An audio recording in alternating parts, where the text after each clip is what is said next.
Walang hiya talaga itong paggawaan ng buldak. You know why? Ang sobrang anghang pa lang ito. Babala po sa mga tao na bumibili nito. Tikman nyo muna. Kasi ang anak ko gustong kumain nito. Nagpabili. Ang mahal-mahal pa naman.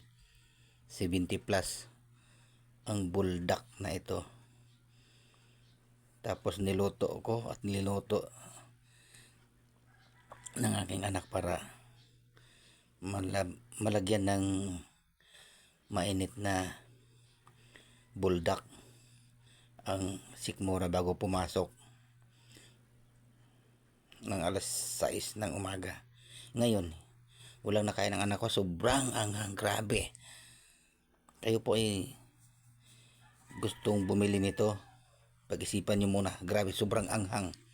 Ako na magulang, hindi ko kaya makain sa sobrang anghang. Hindi naman po lahat tao siguro ay nagsisili.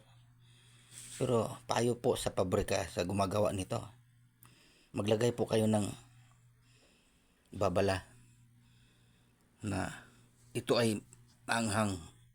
Hindi naman po lahat tao ay gumagamit ng sili. Di ba po?